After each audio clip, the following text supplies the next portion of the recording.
Good morning all of you. वृत्त में आज कुछ इंपॉर्टेंट बातों पर चर्चा होगी। तो सबसे पहले देखिए चक्री चतुर्भुज क्या होता है। चक्री चतुर्भुज में बताया गया था आपको कल कि ऐसा चतुर्भुज जिसके शीर्ष वृत्त की परिधि पर स्थित हो। ऐसा चतुर्भुज जिसके शीर्ष वृत्त की परिधि पर स्थित हो। अब आप देखिए एक चतुर्भुज हमने बना दिया है ए बी सी और डी। एक चतुर्भुज जो बना हुआ है मौके पर, इसी का नाम है चक्रीय चतुर्भुज। अच्छा, अब इसमें खास गुण क्या बताया गया था कि सम्मुख कोणों का योग जो है 180 अंश का होता है और इन सम्मुख कोणों का योग भी 180 अंश का ही होगा। एक बी और डी मिलाकर 180 होगा। एक विशेष गुण और बता दें आपको कि कोई भी बहिष्कोण, चक्री चतुर्भुज का कोई भी बहिष्कोण जो होता है वो अपने सम्मुख अंतः कोण के बराबर होता है। यानी x = x। यानी यहां पर अगर आप नाम रख दें कोण DCE बहिष्कोण है, वो अपने सम्मुख अंतः कोण के बराबर होगा। कोण BAD, ये दोनों कोण बराबर होंगे। चक्री चतुर्भुज पूरा हुआ। आगे बढ़ते हैं।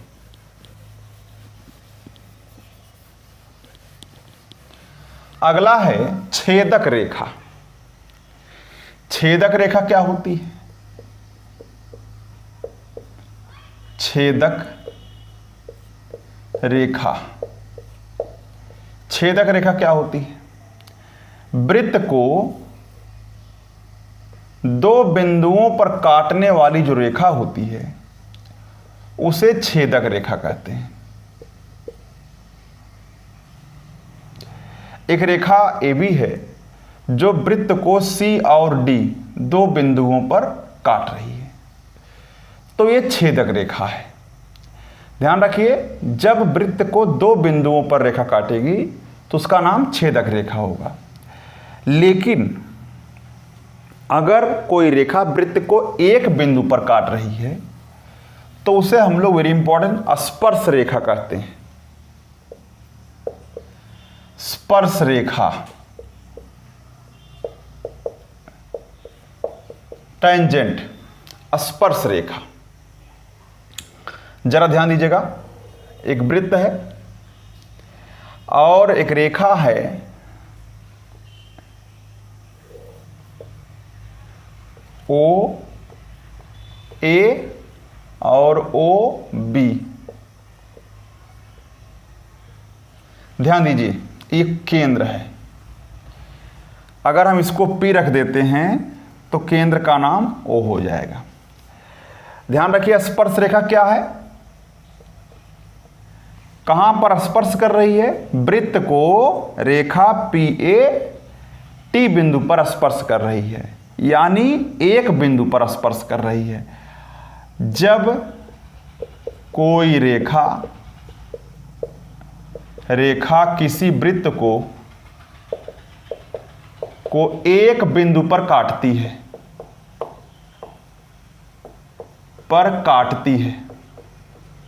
देखने से लग रहा है, देखिए PA रेखा इस वृत्त को एक बिंदु पर काट रही है तो वो स्पर्श बिंदु हो जाएगा। PA स्पर्शी है और T बिंदु जो है स्पर्श बिंदु है। अच्छा, रेखा PB छेदक रेखा है, C और D प्रतिच्छेद बिंदु हैं। प्रतिच्छेद बिंदु हैं, ठीक। अच्छा, तो यहां पर PB प्रतिच्छेद यानी कि छेदक रेखा है और PA स्पर्श रेखा है। स्पर्श रेखा किसी वृत्त को एक बिंदु पर काटती है और छेदक रेखा दो या दो से अधिक बिंदुओं पर, लेकिन यहां पर सिर्फ दो बिंदुओं पर काटना चाहिए। आगे बढ़ते हैं।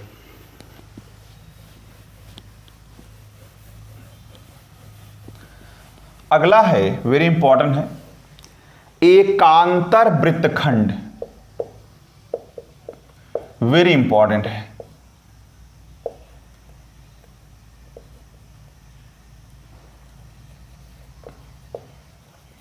वेरी इंपॉर्टेंट है एकांतर वृत्तखंड। एकांतर वृत्तखंड क्या होता है, जरा ध्यान दीजिएगा। अगर कोई वृत्त है, ये कोई वृत्त है और ये एक स्पर्श रेखा है, नाम रख सकते हैं स्पर्श रेखा का एक्स और वाई, बिंदु टी पर स्पर्श कर रही है, और एक जीवा है टी आर, एक जीवा है टी आर। ध्यान दीजिए, वह जीवा स्पर्श बिंदु टी से होकर के जा रही है। तो इस कोण के लिए ध्यान दीजिए, एकांतर वृत्तखंड, देखिए दो खंड हैं वृत्त के, इस वृत्त के दो खंड हैं, तो किसी कोण के लिए ही एकांतर वृत्तखंड होता है। जैसे कोण आर टी वाई के लिए कौन कौन, टी ए आर एकांतर वृत्तखंड है, एकांतर वृत्तखंड है।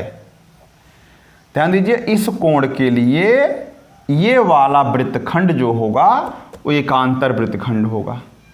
अच्छा, और कोण आर टी एक्स के लिए कौन, टी बी आर एकांतर वृत्तखंड होगा, एकांतर वृत्तखंड होगा। ठीक है ना, एकांतर वृत्तखंड समझ में आ गया आपको। अब एकांतर वृत्तखंड के कोण बराबर होते हैं, ये एक प्रमेय है जो वेरी इंपॉर्टेंट है, उसको मैं समझाने का प्रयास करता हूं, लेकिन पहले मुझे कुछ बातें यहां से मिटानी पड़ेंगी। अगला पॉइंट है, वेरी इंपॉर्टेंट है, एकांतर वृत्तखंड के कोण समान होते हैं। ये वेरी इंपॉर्टेंट लाइन है। अब कौन से कोण बराबर होते हैं, ध्यान दीजिए जरा। ऐसे अगर आपने मिला दिया और ऐसे अगर आपने मिला दिया, इस तरीके से मिला दिया है, तो ठीक ठाक मिलाइए। अच्छा, तो अब एकांतर, ध्यान दीजिए, ये वाला जो कोण है वो इसके बराबर होगा, ये वाला जो कोण है वो इसके बराबर होगा, और ये वाला जो कोण है वो इसके बराबर होगा। मतलब इसे कहेंगे एकांतर वृत्तखंड के कोण बराबर होते हैं। अब कोण का नाम कोण आर टी वाई बराबर है कोण आर ए टी। चलिए, और कौन कोण है, कोण आर टी एक्स बराबर है कोण आर बी टी।